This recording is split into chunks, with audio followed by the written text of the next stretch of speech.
starting of the class. हम लोग last class में types of sentences पढ़े थे, right? We are done with that. We'll be starting from the fresh topic today. That is active and passive voice. Fine. Okay. Voice सबसे पहले होता क्या है? जब भी हम लोग बात करते हैं ना, तो दो तरीका से बात कर सकते हैं. एक, हम जिसके बारे में बात कर रहे हैं उसको हम सब्जेक्ट बनाकर उसके बारे में बताते हैं, और उसी चीज को अगर हम घुमा कर बताते हैं कि उसके बारे में जो काम हो रहा है वो बताते हैं, और फिर सब्जेक्ट को बाद में रखते हैं, तो वो होता है आपका दो टाइप का वॉइस. मतलब पहला होता है एक्टिव वॉइस और एक होता है passive voice. So what is active voice and what is passive voice? Basically आपको ये देखना है कि जो सेंटेंस है उसमें जो वर्ब है वो कौन से वॉइस में है, वो एक्टिव वॉइस में है कि पैसिव वॉइस में है. What do I mean when I say active voice and passive voice? देखो, हर सेंटेंस में हम लोग ऊपर पढ़कर आ चुके हैं कि सेंटेंस में सब्जेक्ट और प्रेडिकेट दो चीज से सेंटेंस बनता है. यानी any sentence will have at least one subject and one predicate. So when the subject comes first and the predicate, following the predicate, then such sentences is said to be in active voice. उसी तरह अगर predicate पहले है और subject बाद में है, तो वो सेंटेंस को हम लोग बोलेंगे in the passive voice. Example देती हूँ मैं. The cat killed the rat. The cat killed the rat. यहाँ पर किसने किसको मारा? कैट ने रैट को मारा. यहाँ पर सब्जेक्ट कौन है? कैट. सब्जेक्ट से स्टार्ट हो रहा है sentence. Yes. And what did the subject do? It killed the rat. So the killed the rat यहाँ पर क्या है? हमारा प्रेडिकेट है. तो ये जो सेंटेंस है ये एक्टिव वॉइस में है. अगर इसी को मैं बोलूंगी convert the sentence into passive voice, तो आपका आंसर, एक चीज आपको याद रखना है कि जब भी आप एक्टिव वॉइस से पैसिव वॉइस में कन्वर्ट करोगे सेंटेंस को, make sure you do not change the meaning. You cannot change the meaning of the sentence while converting from active to passive voice. Meaning has to be same, tense has to be same. ठीक है, खाली form change होगा, वो हम लोग example में पढ़ेंगे. जैसे कि मैंने एग्जाम्पल दिया, the cat killed the rat. The cat killed the rat में द कैट क्या है? सब्जेक्ट है. किल्ड द रैट यहाँ पे प्रेडिकेट है. तो जब सब्जेक्ट पहले आता है, प्रेडिकेट बाद में आता है, तो वो होता है एक्टिव वॉइस. उसी तरह if I reverse it, predicate पहले होगा और सब्जेक्ट एंड में आएगा, तब वो होता है आपका पैसिव वॉइस. इसी को मैं अगर उल्टा करूं, without changing the meaning, the rat was killed by the cat. was killed क्यों लगाया मैं बताती हूँ, क्योंकि killed था, kill नहीं था. killed यानी कि past tense, और was killed लगा दिया मैंने, जिससे उसका मीनिंग नहीं चेंज हुआ. the rat was killed by the cat. दोनों सेंटेंस के मीनिंग सेम है, खाली वॉइस चेंज है. पहला वाला was in active voice, दूसरा वाला is in passive voice. यहाँ पे बहुत सारे एग्जाम्पल दिए, जैसे कि आप स्क्रीन पे देख सकते हैं. One by one will go through. Rohit wrote a story on the wall. Rohit wrote a story on the wall. यहाँ पे सब्जेक्ट क्या है? किसके बारे में बात हो रहा है? रोहित. तो रोहित है सब्जेक्ट. नेक्स्ट क्या देखना है आपको कि क्या किया उसने, what action he has done. He has written a story on the wall. So here we have to identify two things, one subject, one object. Now you will ask me, ma'am, what is an object? कोई भी चीज जिसके बारे में बात हो रही है, that is an object. Not necessary कि ऑब्जेक्ट कोई सामान होगा, ऑब्जेक्ट पर्सन को भी यहाँ पे हम लोग रेफर कर सकते हैं. ठीक है, ये आपको समझ में आएगा एग्जांपल्स के साथ कि सब्जेक्ट कहाँ है और ऑब्जेक्ट कहाँ है. देखो, जो डूअर होगा ना वो सब्जेक्ट होगा, and what he is doing with the, जिस चीज के साथ वो जो भी कर रहा है, that is your object. He can hit any person, then वो पर्सन ऑब्जेक्ट हो जाएगा. He can hit anything और he can do anything, तो वो थिंग भी ऑब्जेक्ट हो जाएगा. जिसपे इम्पैक्ट पड़ रहा है वो ऑब्जेक्ट है, और जो डूअर है वो सब्जेक्ट है. आपको आइडेंटिफाई करना है सब्जेक्ट और ऑब्जेक्ट इन दी सेंटेंस. जैसे कि Rohit wrote a story on the wall में रोहित डूअर है, रोहित सब्जेक्ट है, और वॉल यहाँ पर ऑब्जेक्ट है. नेक्स्ट है Sania sang a song. Sania ने एक गाना गाया. तो Sania is the subject and what has she done? She has sing a song. So song is the object here. Verb मैं पूछूंगी तो verb हो जाएगा sang. ठीक है. Radha hit the boy. तो Radha is the doer. Radha यहाँ पे सब्जेक्ट है. उसने क्या किया? हिट किया. किसको हिट किया? बॉय को. तो बॉय यहाँ पर ऑब्जेक्ट है. Basically, your work is to identify the subject and object, and you have to make sure that the subject is coming first and object बाद में. देन हम लोग बोलेंगे कि वो एक्टिव वॉइस में है। उसी तरह अगर ऑब्जेक्ट पहले आता है, सब्जेक्ट बाद में आता है, देन हो जाएगा वो आपका passive voice. So what is passive voice? A verb is said to be in passive voice when its form shows that the subject is acted on by the verb, that is the receiver of the action.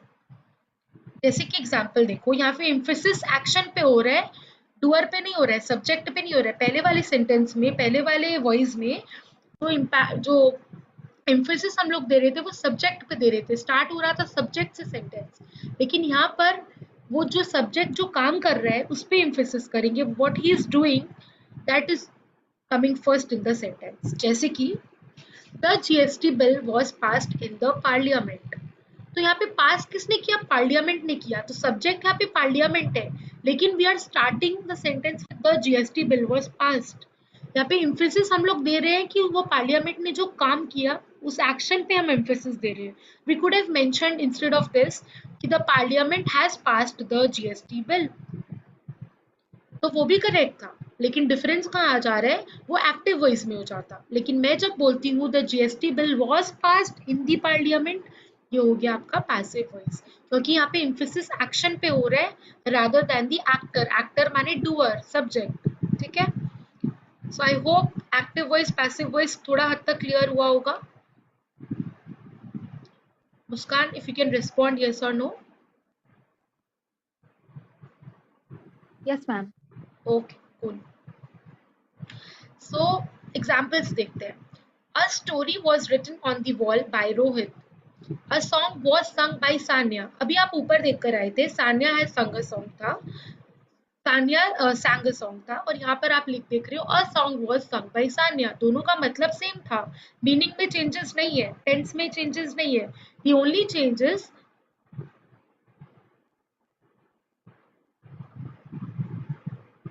Charu please stop all this.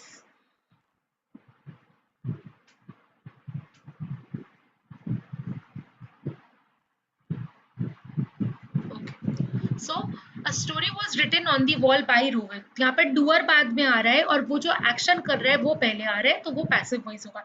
तो आप लोग identify at least कर सकते हो active और passive if I ask you, right? Okay, now very important जो आपको याद रखना है, रूल्स। जब आप चेंज करोगे किसी भी सेंटेंस को एक्टिव से पैसिव में, रूल्स मस्ट आपको याद होना चाहिए, पता होना चाहिए।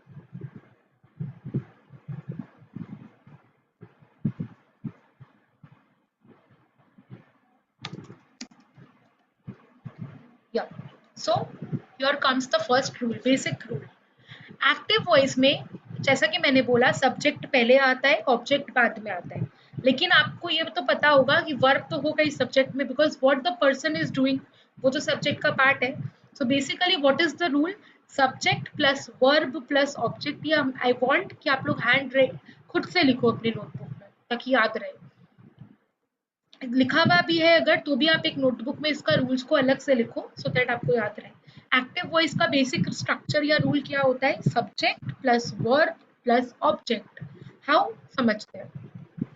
मैंने बोला the cat killed the rat, तो यहाँ पे डूअर कौन है? कैट है, तो कैट यहाँ पे सब्जेक्ट है। क्या किया कैट ने? किल किया, मारा। किल्ड क्या है? वर्ब है। और किसको मारा? रैट को मारा। रैट क्या है? ऑब्जेक्ट है। तो अग्री कि सब्जेक्ट पहले आ रहा है, वर्ब मिडिल में आ रहा है और ऑब्जेक्ट एंड में आ रहा है। और ये हो गया हमारा एक्टिव वॉइस का example. The cat killed the rat आप लिख सकते हो, और आप मेंशन कर दो कैट के ऊपर सब्जेक्ट, किल्ड के ऊपर वर्ब और ऑब्जेक्ट के ऊपर rat. So that is active voice का example with the rule, right? Similarly उसी चीज को passive में करना है अगर, तो object पहले आ जाएगा, verb will be remaining same in the middle and subject will come at the end. इसी को उल्टा आप लिख दो, the rat was killed by the cat. तो the rat यहाँ पे ऑब्जेक्ट है। देखो ऑब्जेक्ट और सब्जेक्ट चेंज नहीं हुआ, उनका पोजीशन चेंज हो गया। ऐसा नहीं है कि कैट पहले ऑब्जेक्ट था अब वो सब्जेक्ट बन गया। कैट ऑब्जेक्ट था, वो ऑब्जेक्ट ही है। रैट सब्जेक्ट था, वो सब्जेक्ट ही है। लेकिन देयर पोजीशन हैव चेंज्ड। पहले कैट स्टार्टिंग में आ रहा था, अभी रैट स्टार्टिंग में आ रहे हैं, बट दे आर सिमिलर।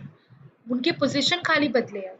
यानी कि the rat was killed by the cat में द रैट आपका ऑब्जेक्ट हो जाएगा, वॉज किल्ड वर्ब हो जाएगा, और the rat sorry the cat subject हो जाएगा। क्लियर? रूल समझ में आई गया? Yes, ma'am. गुड.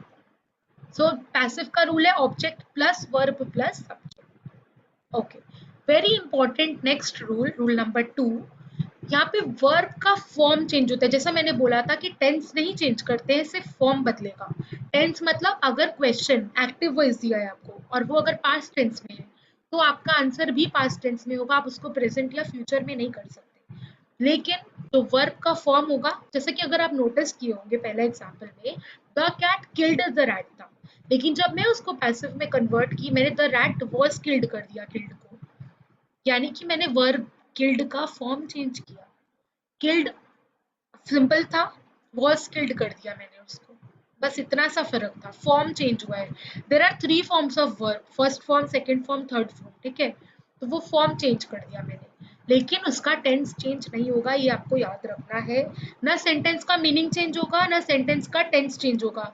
खाली पोजीशन चेंज हो जाएंगे सब्जेक्ट और ऑब्जेक्ट के, और वर्ब के फॉर्म चेंज हो जाएगी. जैसे कि देखो कैसे. The verb in the active voice is changed into a form of BEB plus past participle of the verb. Okay. Past participle क्या होता है? जैसे कि मैंने बोला 3 फॉर्म होता है वर्ब का, first form, second form, third form. तो पास्ट पार्टिसिपल हम लोग थर्ड फॉर्म ऑफ वर्ब को बोलते हैं. अब आप बोलोगे मैम एग्जांपल दीजिए, समझ में नहीं आया. Good, better, best. Have you ever read about it or you have any idea कि good का second form of verb better होता है एंड थर्ड फॉर्म बेस्ट होता है? किसी को पता था क्या? Yes, ma'am. Good. Beautiful, more beautiful, most beautiful, ये सब पढ़ा हो ना बचपन में, राइट? हाँ मैम. तो ये सब आपका वर्ब के फॉर्म्स होते हैं, first form, second form and third form. First form is basically the word itself. उसमें जब कुछ एड ऑन करते हैं हम लोग E D, O W N और any other words, that is the second form and same goes with the third form. इसका बहुत एंडलेस लिस्ट है, तो एग्जाम्पल हम लोग करेंगे तो एक एक करके विल गेट टू. तो एग्जाम्पल्स देख के फायदा नहीं है, रूल समझो पहले. Okay, for example active voice में Sita is taking the dog for a walk. ये एक्टिव वॉइस है, ये तो क्लियर है बिकॉज सीता सब्जेक्ट है, इट्स टेकिंग वर्ब है, और क्या कर रही है, किसको लेके जा रही है, डॉग को लेके जा रही है. तो डॉग यहाँ पे ऑब्जेक्ट है, तो subject plus verb plus object मतलब कि एक्टिव वॉइस. अब इसका पैसिव वॉइस देखो क्या होता है. द डॉग, क्योंकि ऑब्जेक्ट है, ऑब्जेक्ट पहले आ जाएगा. इस टेकिंग को देखो क्या कर दिया, इज बीइंग टेकन, और बाई सीता हो गया. फॉर अ वॉक इरेलीवेंट है, वो एंड में आ जाएगा. क्यों? क्योंकि वो ना तो सब्जेक्ट है, वो ना ऑब्जेक्ट है, इसीलिए उसको हम लोग लास्ट में लगा दिए. रेलिवेंट जैसा उसका मीनिंग सही जाना चाहिए. ठीक है. अब आप नोटिस करने की बात यहाँ पर ये है कि इस टेकिंग को हमने इज बीइंग टेकन किया, और वो क्यों हुआ वो समझना है हमको. देखो, इज है, इज प्रेजेंट टेंस को रेफर करता है, ये हमको पता है. तो इज का वॉज तो हम लोग नहीं कर सकते, और वर्ब भी, और विल भी नहीं कर सकते, तो इसका इज रहेगा. लेकिन वर्ब क्या है, टेकिंग, और हम लोग अभी ऊपर पढ़ा कि वर्ब का फॉर्म थर्ड फॉर्म हो जाएगा. तो टेकिंग का being taken third form of verb होता है. ठीक है, टेकिंग का बीइंग टेकन हो जाता है. अभी देखो आप पढ़े होंगे बीई प्लस पास्ट पार्टिसिपल, देखो रूल में लिखा है बीई प्लस पास्ट पार्टिसिपल. तो बीई आई एन जी लग गया यहाँ पर. क्यों लगा बोलो तो, क्योंकि टेकिंग है ना. टेकिंग माने वर्ब, टेक, टेक एक वर्ड होता है, और टेकिंग वर्ड उसमें आई एन जी ऐड कर दो तो वो टेकिंग बन जाता है. तो यहाँ पर क्वेश्चन में ही जब आई एन जी है वर्ब में, तो आपके आंसर में भी आई एन जी तो होगा ना, लेकिन आई एन जी आप यहाँ पर बी के साथ लगाते हो, बस ये डिफरेंस आ जाता है. मतलब B I N G being एक वर्ड हो जाएगा, और फिर आप उस वर्ड का थर्ड फॉर्म लगा दोगे, पास्ट वाला. पास्ट पार्टिसिपल है ना, तो पास्ट फॉर्म ऑफ वर्ब बोलते हैं उसको. यानी कि टेक का पास्ट फॉर्म होता है टेकन, और आईएनजी आपने रख के रखा और इसको आपने रख के रखा, विच मीन्स आपने टेंस को नहीं चेंज किया. I hope it is clear. Yes, ma'am. Good. अब आप देखो यहाँ पर बहुत सारे एग्जाम्पल्स हैं. सिंपल प्रेजेंट में थ्रो, थ्रो एक वर्ड है which is in a simple present tense. Throw और थ्रोज दोनों ही सिंपल प्रेजेंट है. The only difference is singular and plural. Means when you are using singular आप एस लगा देते हो वर्ब के साथ, या आप नोट कर सकते हो अपने रूल में, कॉपी में, जहाँ पर भी आपको नोट करना है. हमेशा याद रखना कि वर्ब में हम लोग एस कब लगाते हैं, जब हम लोग सिंगुलर की बात करते हैं. जब हम सिंगल पर्सन, सिंगल नाउन की बात करेंगे ना, तो always there will be a S with the verb. Exception है, कभी कभी एक्सेप्शन है, वो हम लोग पढ़ेंगे जब आएगा बीच में, बट आप अभी के लिए जान के रखो, for maximum cases we put a S with singular verb, I mean with singular noun. And जैसे कि थ्रो है, थ्रो प्लूरल, थ्रो क्या प्रेजेंट करता है, प्लूरल फॉर्म, और थ्रोज कब यूज होता है, जब we are talking about singular. ठीक है, अब आपको नोटिस करना है कि जब थ्रो वर्ड आपको क्वेश्चन में देगा तो आपका पैसिव वॉइस में उस वर्ड का आंसर क्या होगा। थ्रोन का एम थ्रोन हो जाएगा। एम कब होगा, जब आप आई का बात कर रहे हो, आई थ्रो, तो आई एम थ्रोन हो जाएगा। वही अगर थ्रोज लिखा रहेगा तो इज थ्रोन हो जाएगा या आर थ्रोन हो जाएगा, डिपेंड्स, क्योंकि इज सिंगुलर होता है, आर प्लूरल होता है, वो हम लोग को डिपेंड करेगा क्वेश्चन पे कि किसके बारे में बात हो रही है, सिंगुलर के बारे में बात हो रही है कि प्लूरल के।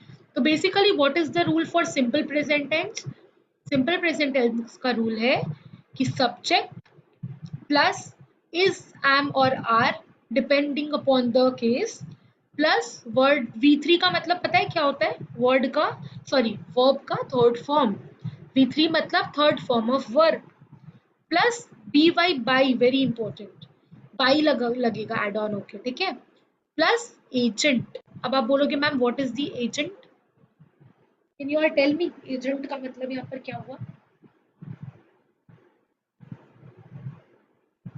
ऑब्जेक्ट, अभी ऊपर ऑब्जेक्ट पढ़ के आए थे ना, वही एजेंट है यहाँ पर। ठीक है, तो रूल क्या है फॉर सिंपल प्रेजेंट, मतलब इसका कि अगर क्वेश्चन सिंपल प्रेजेंट में दिया है तो आपको कैसे फ्रेमिंग करना है, इज एम आर लगेगा, इज एम आर डिपेंड करेगा किस पे, क्या गिवन है, अगर आई का बात हो रहा है तो एम लगता है, ही और शी का बात होगा तो इज लगेगा, और प्लूरल दे का बात करेंगे तो आर लगेगा, क्योंकि दे के साथ हम लोग इज नहीं लगाते, एम नहीं लगाते, आर लगाते हैं, ही और शी के साथ हम लोग इज लगाते हैं, और खुद के साथ हम लोग एम लगाते हैं। तो उतना आई होप आपको पता हो। फिर बात करते हैं प्रेजेंट कॉन्टिन्यूअस टेंस की। प्रेजेंट कॉन्टिन्यूअस जब भी वर्ड आता है ना, कॉन्टिन्यूअस आईएनजी की बात होती है, याद रखना। whenever I talk about ing continuous word tense में, तो मतलब there is ing with the verb। देखो आप थ्रो नहीं है, थ्रोइंग वर्ड यूज किया गया है, क्योंकि ये कौन सा फॉर्म है, ये प्रेजेंट कॉन्टिन्यूअस फॉर्म है। तो अगर क्वेश्चन में एम थ्रोइंग, इज थ्रोइंग या आर थ्रोइंग दिया रहेगा तो आपका आंसर में हो जाएगा am being thrown, is being thrown, are being thrown, depends. अगर क्वेश्चन एम थ्रोइंग है तो आंसर में एम बीइंग थ्रोन हो जाएगा, इज थ्रोइंग है तो इज बीइंग थ्रोन हो जाएगा, आर थ्रोइंग है तो आर बीइंग थ्रोन हो जाएगा। बेसिकली याद रखने की बात इतनी सी है कि जब आईएनजी कंटिन्यूअस वाला वर्ब रहेगा तो आईएनजी बीई के साथ ऐड हो जाएगा, जो कि मैंने ऊपर बता दिया था, और थ्रो का थर्ड फॉर्म हो जाता है थ्रोन, वो यूज होगा। क्लियर है क्या, ऊपर से नहीं जा रहे हैं ना। Yes, ma'am. Okay. No, ma'am. Present perfect, present perfect जब भी आता है ना, परफेक्ट में मतलब हमेशा हैज और हैव की बात होती है। प्रेजेंट तो ठीक है, हमको पता है प्रेजेंट टेंस, परफेक्ट एक दूसरा फॉर्म ऑफ टेंस है जिसमें हैज और हैव का इस्तेमाल होता है, और साथ साथ क्या, हैज और हैव, हैज और हैव में डिफरेंस अब आप पूछोगे तो हैज सिंगुलर के लिए यूज होता है, हैव प्लूरल के लिए यूज होता है।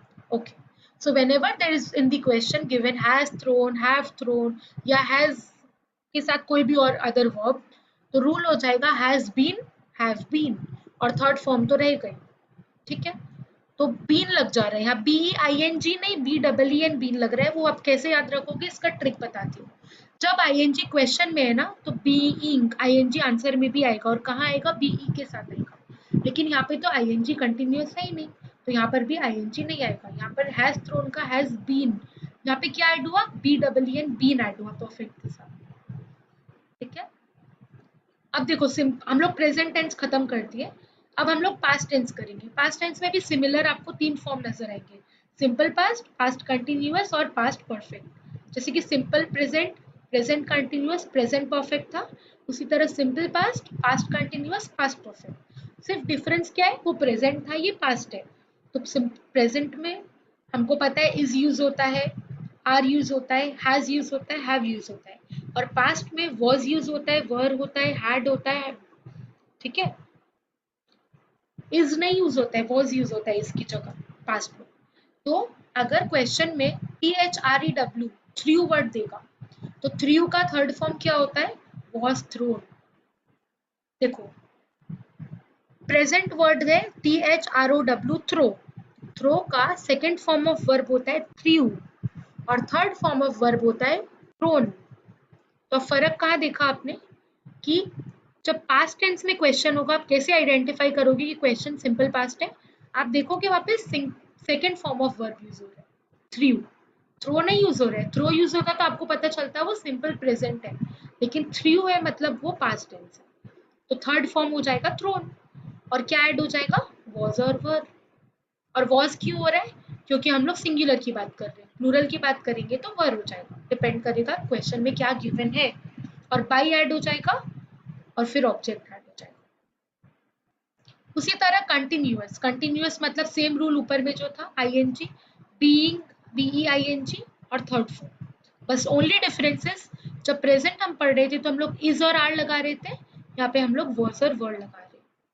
वॉज सिंगुलर के लिए यूज होता है, वर्ड प्लूरल के लिए यूज होता है। दोनों ही पास्ट है, but the difference is was we use for singular and were we use for plural. Next है पास्ट परफेक्ट। जैसे कि प्रेजेंट परफेक्ट में आपने देखा था हैज और हैव यूज हो रहा था, यहाँ पर सिर्फ और सिर्फ हैड यूज होता है, यहाँ पे दो नहीं यूज होता है। मतलब ट्विस्ट है कि सिंगुलर हो या प्लूरल हो, पास्ट परफेक्ट में हम लोग सिर्फ और सिर्फ हैड यूज करेंगे, not has not have. Plural singular के लिए एक ही वर्ड है, दैट इज हैड। और B double E N been add हो जाएगा, जैसे कि ऊपर में भी B double E N been लग गया था परफेक्ट में, यहाँ पर भी सेम रूल है। और थर्ड फॉर्म ऑफ वर्ब। अब बात करते हैं फ्यूचर का।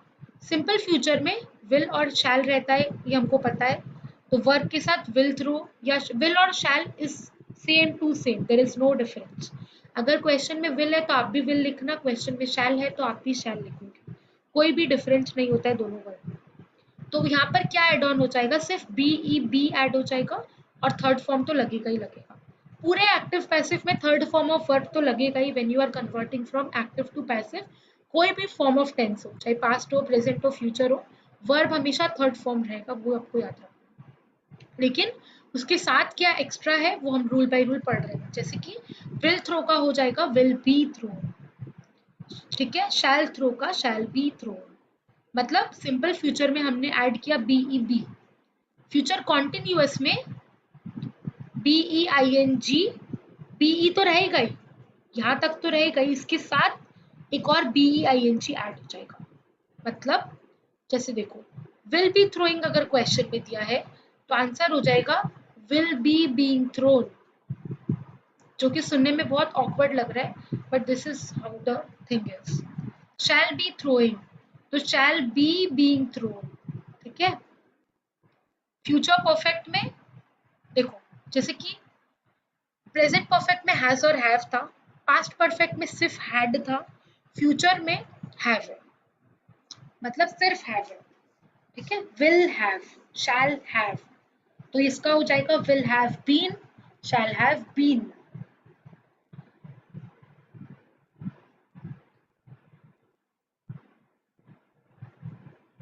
Is it clear? Any doubt till here? No, ma'am. Good. Next rule number 3 बोलता है प्रोनाउन में क्या चेंजेस आते हैं। What is pronoun? I hope it is clear. Pronoun क्या होता है पढ़ा हुआ है।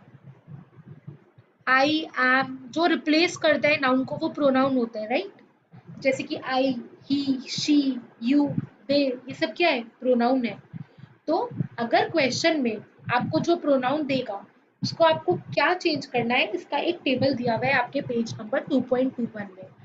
मतलब I will become me, he will become him, she will become her, you का यू ही रहता है, they will become them, it will be remaining same, we become us, who becomes whom. ये आपको याद करना है, इसके पीछे कोई लॉजिक नहीं है, ये आपको याद करना है स्ट्रेट अवे कि जब क्वेश्चन में आई रहेगा। मैं एग्जांपल देती हूँ। मैंने बोला आई did my homework, I did my homework, ये है एक्टिव वॉइस। इसको पैसिव में कन्वर्ट करते हैं। तो अभी हमने रूल में पढ़ा कि आई बन जाएगा me. Please anybody try it out, क्या इसका आंसर होगा? ट्राई करो at least. I did Ma'am, my can you homework. repeat the Sure. I said I did my homework. Change it into passive voice.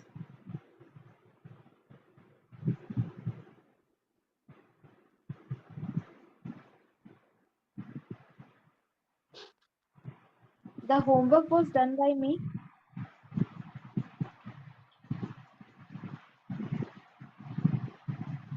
किसने जवाब दिया? Muskan. Okay, Yes, ma'am. Very good. तो आपने समझा ये बात, पहला तो कि डिड पास्ट टेंस होता है, विच इज वेरी इंप्रेसिव। लेकिन दूसरा चीज आपने क्या किया, आई को मी कन्वर्ट किया, राइट? जो कि अभी हमने पढ़ा कि आई मी होता है। तो अब आपको लॉजिक समझ में आया, ये आई मी हो जाता है, ही हिम हो जाता है, शी हर हो जाता है, यू यू। तो आपको ये चीज याद भी रखना है जब आप सॉल्व करेंगे। Next, addition of the word by. ऊपर पढ़कर आए थे, बी वाई बाई लग जा रहे ऑब्जेक्ट के जस्ट पहले, मतलब जो डूअर है उसके जस्ट पहले हम लोग बाई लगा देंगे। किसने वो काम किया? By him, it is done by me. जैसे अभी आपने ही खुद बताया ना, I did my homework, the homework was done by me. By आपने खुद से लगाया था, तो वही बोल रहे हैं यहाँ पर कि बाई लग जाता है डूअर के जस्ट पहले। नेक्स्ट है, जब भी दो ऑब्जेक्ट होंगे, अभी तक तो हम लोग जैसा सिंपल सेंटेंस की बात कर रहे थे जहां पर एक ही ऑब्जेक्ट था, एक ही सब्जेक्ट था। मान लो किसी सेंटेंस में दो ऑब्जेक्ट है, तब आप क्या करोगे? दो पॉसिबल पैसिव वॉइस बन सकते हैं, बिल्कुल। देखते हैं, एग्जाम्पल देखते हैं। The farmer gave the cows some hay and oats. The farmer gave the cows some hay and oats, ये क्या है? एक्टिव वॉइस में है। अब इसका पैसिव क्या है देखो, the cows were given some hay and oats by the farmer. पहले तो आप आइडेंटिफाई करो यहाँ पर दो ऑब्जेक्ट्स कैसे हुआ। फार्मर यहाँ पर सब्जेक्ट है, गिव यहाँ पर वर्ब है, और किसको दिया? काउस को दिया, और क्या दिया? तो आपको नहीं लग रहा कि यहाँ पर जो काउस है वो भी ऑब्जेक्ट है और हे और ओट्स भी ऑब्जेक्ट है? डू यू गाइस अग्री कि यहाँ पे दो ऑब्जेक्ट है? एक तो काउस है ऑब्जेक्ट और एक हे एंड ओट्स भी ऑब्जेक्ट है। तो we can frame two type of sentences here. Yes, ma'am. जैसे कि पहला देखो, the cows were given some hay and oats by the farmer. By the farmer ठीक है, समझ में आ रहा है क्योंकि वो तो बाद में आना है। नेक्स्ट सेंटेंस देखो, the farmer gave some hay and oats to the cows. तो इसका आंसर देखो क्या है, some hay and oats were given to the cows by the farmer.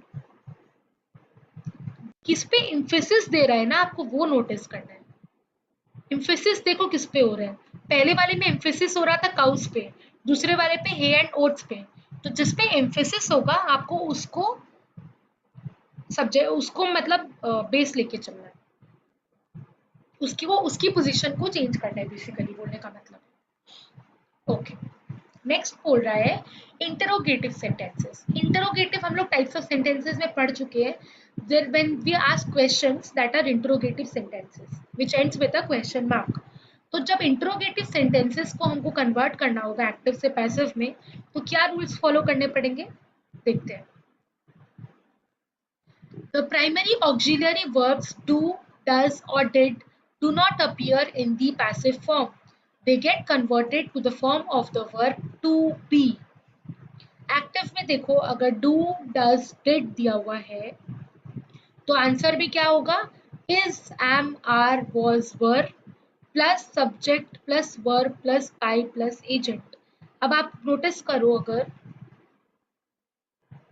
अभी अभी मैंने एक एग्जांपल दिया था आपको मुस्कान, जिसका आपने करेक्ट आंसर दिया, I did my homework was done by me. वहां पे डिड था और यहाँ पे क्या बोल रहे हैं डिड के साथ? was या were। क्योंकि मैं डिड आई था, सिंगुलर थी, इसलिए आपने डिड की जगह was लगा दिया था। तो यहाँ यही Yes, बोल रहे हैं, ma'am. यहाँ पर यही चीज बोल रहा है कि डू, डज और डिड। जनरली हम लोग डू, डज, डिड क्वेश्चन में लगाते हैं, अग्री? जब भी हम कोई क्वेश्चन पूछते हैं we use such words like हाँ डू, मैम. Does, did. तो यहाँ पर वही बता रहे हैं कि जब भी हम लोग किसी क्वेश्चन को जो कि एक्टिव वॉइस में है अगर कन्वर्ट करते हैं into passive, then we have to convert the words do को इज में, डज, एम, आर, कुछ भी हो सकता है, डिपेंडिंग सिंगुलर है तो इज एम होगा, प्लूरल है तो आर होगा, और डिड रहेगा तो पास्ट टेंस होता है डिड क्योंकि, तो वॉज और वर होगा। डू और डज याद रखना प्रेजेंट टेंस होते हैं, प्रेजेंट फॉर्म ऑफ वर्ब होते हैं, और डिड पास्ट होता है, इसी वजह से आप देख रहे होंगे ऑब्लिक दिया हुआ बार बार। और डू और डज में आप बोलोगे मैम डिफरेंस क्या होता है, तो डू प्लूरल होता है, डज सिंगुलर होता है, ये दोनों ही प्रेजेंट फॉर्म ऑफ वर्ब है। आप प्लीज नोट डाउन कर लो ये सारा चीज, मैं बार बार बोल रही हूँ, याद नहीं रहेगा बाद में, खुद से लिख के रखो कॉपी में, डू, डज, और बगल बगल में लिखो प्रेजेंट फॉर्म, डू के बगल में लिखो प्लूरल, डस के बगल में लिखो सिंगुलर, फिर डिड लिखो, डिड के बगल में लिखो पास्ट फॉर्म और लिखो सिंगुलर प्लूरल दोनों में हम लोग यूज करते हैं डिड। ठीक है, तो आपको आसान होगा सॉल्व करते टाइम। एग्जाम्पल देखो, डज सीमा लाइक पेंटिंग, अभी मैंने जस्ट बताया था कि डज सिंगुलर होता है, तो सीमा तो एक ही लड़की है, इसीलिए यहाँ पे डज सीमा लिखा है, डू सीमा नहीं लिखा है।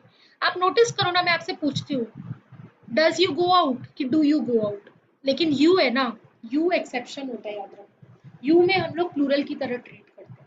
यू एक पर्सन को भी हम बोल सकते हैं, एक ग्रुप को भी हम यू से डिनोट कर सकते हैं, तो यू एक एक्सेप्शन होता है, ये आप याद रखना। यू और आई ना एक्सेप्शन होते हैं, तो यू के केस में ये फिट नहीं बैठेगा। लेकिन मैं अगर आपको बोलूँ, suppose does your friend, do your friend, आप सोच के देखो, मैं योर फ्रेंड बोल रही हूँ, योर फ्रेंड्स नहीं बोल रही हूँ, मतलब मैं आपके किसी एक फ्रेंड की बात कर रही हूँ जो कि सिंगुलर होगा, इसीलिए डज होगा आंसर, डू नहीं होगा। लेकिन व्हेन आई से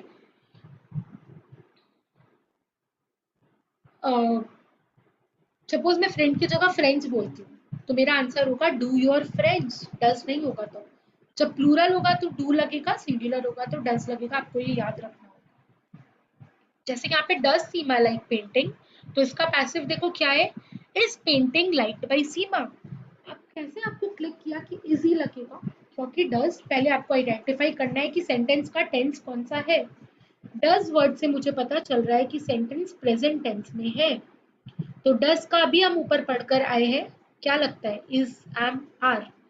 और एम लगेगा नहीं क्योंकि आई नहीं है, आर लगेगा नहीं क्योंकि प्लूरल नहीं है, बचा इज, इसीलिए यहाँ पर इज लगा।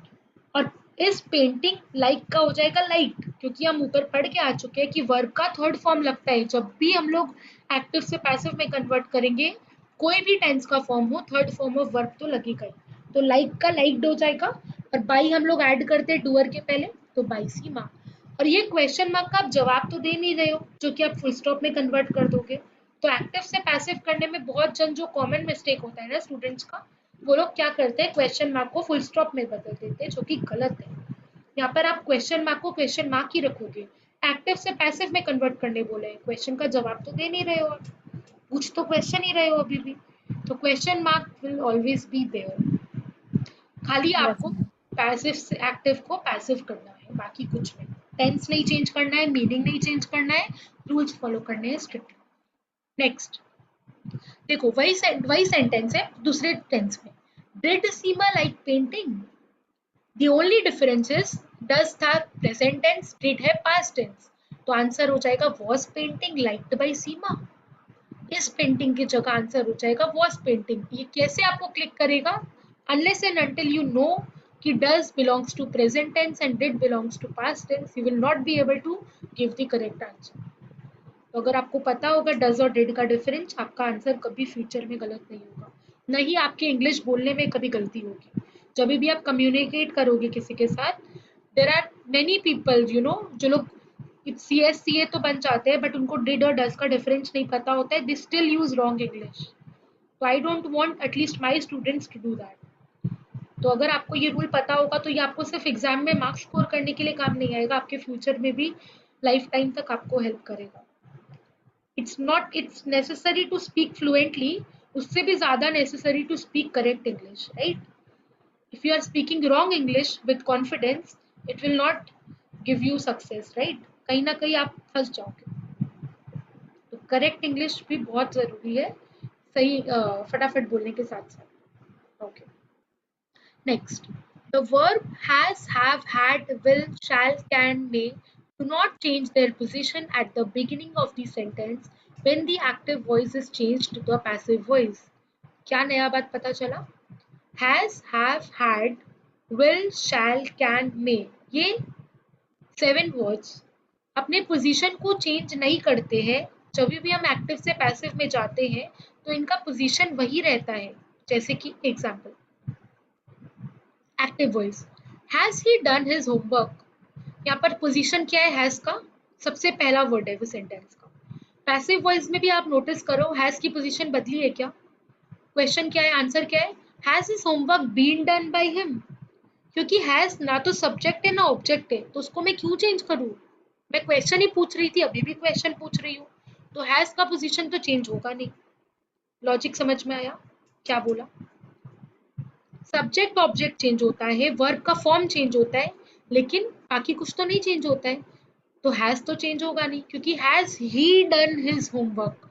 किसकी बात हो रही है? ही और होमवर्क की बात हो रही है, तो ही और होमवर्क का पोजीशन चेंज होगा, हैज नहीं चेंज होगा। तो वही रूल बोल रहे हैं, हैज, हैव, विल, हैड, शैल, ये सब अगर बिगिनिंग में आते हैं, सेंटेंस के बिगिनिंग में आते हैं, तो उनका पोजीशन चेंज नहीं होगा। Clear? Yes, ma'am. Okay, next क्या बोल रहे हैं? The question words when, why, where, how और what do not change their position at the beginning. Same जो भी ऊपर पढ़कर आए, इसी के साथ एड ऑन कर लो थोड़े और words, when, why, where, how, what. Basically ये सारे वर्ड्स क्या है? क्वेश्चन वर्ड्स है, जिससे हम क्वेश्चन नहीं पूछते हैं। तो ये सारे वर्ड्स अगर स्टार्टिंग में आ रहे हैं ना सेंटेंस के, तो मेक श्योर जब आप पैसिव कर रहे हो उनको, तो वो वर्ड्स का पोजीशन वही रहेगा, फर्स्ट वर्ड ही रहेगा, when, what, why, where. बाकी चीज जैसा आप करते आ रहे हो वही करोगे, सेम अप्लाइज। बट ये चीज आपको याद रखना है कि जब क्वेश्चन चालू हो रहा है when, why, where, how, what, तो आंसर में भी when, why, where, how, what ही रहेगा। बाकी जो रूल्स आप फॉलो कर रहे हो एक्टिव पैसिव का, वो आप करोगे। ठीक है? ओके, नेक्स्ट है changing imperative sentence into passive. Now what is imperative sentence? जब भी आप किसी को कोई एडवाइस, सजेशन, रिक्वेस्ट या कमांड देते हो, those are imperative sentence. I hope हम लोग टाइप्स ऑफ सेंटेंस में ये पढ़े भी थे। जैसे कि close the door, pick up the phone, please give me the bottle, we should exercise every day. हर एक में आप देखो अलग अलग टाइप है। क्लोज द डोर एक कमांड है, please give me the bottle एक रिक्वेस्ट है, पिक अप द फोन एक एडवाइस है, we should exercise every day एक सजेशन है। तो ये चारों ही क्या है? इंपरेटिव सेंटेंस के एग्जाम्पल है। तो यहाँ पर रूल क्या बोल रहे हैं? These sentence express advice, request or command. So generally sentence containing request have please. Such words start with you are requested to. नया बात सीखने मिला कि जब क्वेश्चन में PLEASE प्लीज वर्ड देगा ना, तो इससे हमको समझ में आ रहा है कि रिक्वेस्ट की जा रही है। तो हमारा आंसर क्या होगा? आंसर में हम लोग प्लीज वर्ड को रिप्लेस करेंगे with the word you are requested. Is it clear? Question है Yes, ma'am. Please bring me some tea, ये है एक्टिव वॉइस, तो पैसिव वॉइस हो जाएगा। देखो यहाँ पे किसको बोल रही हूँ मैं, किसी को नाम नहीं लिखा मैंने, please bring me some tea, I am talking to some XYZ person. किसको बोला नहीं पता, तो उस केस में हमेशा यू लगा दिया करो। तो यू आर, यू के साथ आर ही लगता है। मैंने अभी बताया था कि यू एक्सेप्शन होता है। यू हम लोग एक जन के लिए भी यूज करते हैं, मल्टीपल के लिए भी कर सकते हैं, तो यू के साथ हमेशा आर लगता है, इज नहीं लगता है।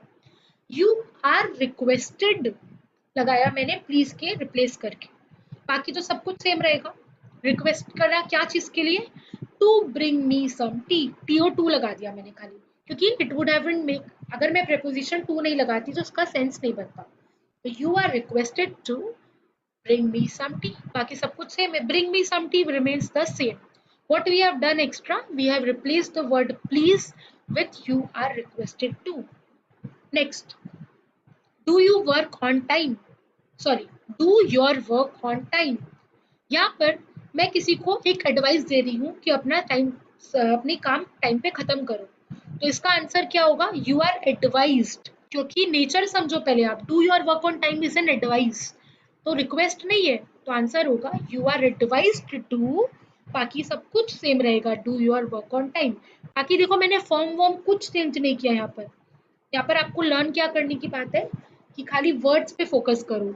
रिक्वेस्ट तो रिक्वेस्ट प्लीज है तो रिक्वेस्टेड लगा दो, कोई कमांड है, एडवाइस है, तो यू आर एडवाइज्ड लगा दो। ठीक है? थर्ड टाइप देखते हैं, command. Do not drink and drive, you are advised not to drink and drive. Imperative sentence containing command or order generally start with let in the passive voice. यहाँ पर आप देखो थोड़ा डिफरेंट है। Bring in the culprits, bring in the culprits, ये एक तरह का आप किसी को कमांड ऑर्डर दे रहे हो कि कल्प्रिट्स को मेरे सामने लेकर आओ, ये कमांड है।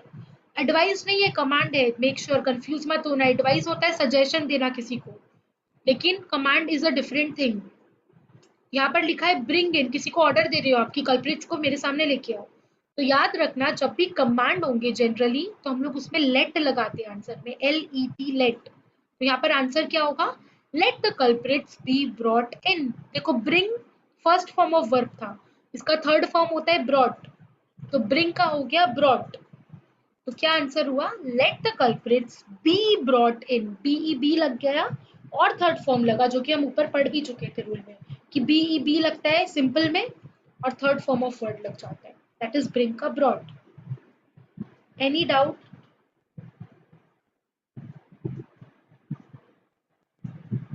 No doubt right? मैम अगर हम लोग क्लोज द डोर को पैसिव वॉइस में कन्वर्ट करेंगे तो वो कैसे होगा? Let the door be closed. Okay. ठीक है, okay. Next, close cook the food. Cook the food का क्या है, let the food be cooked. Clear हो रहा है ना एकदम? हाँ मैम। गुड।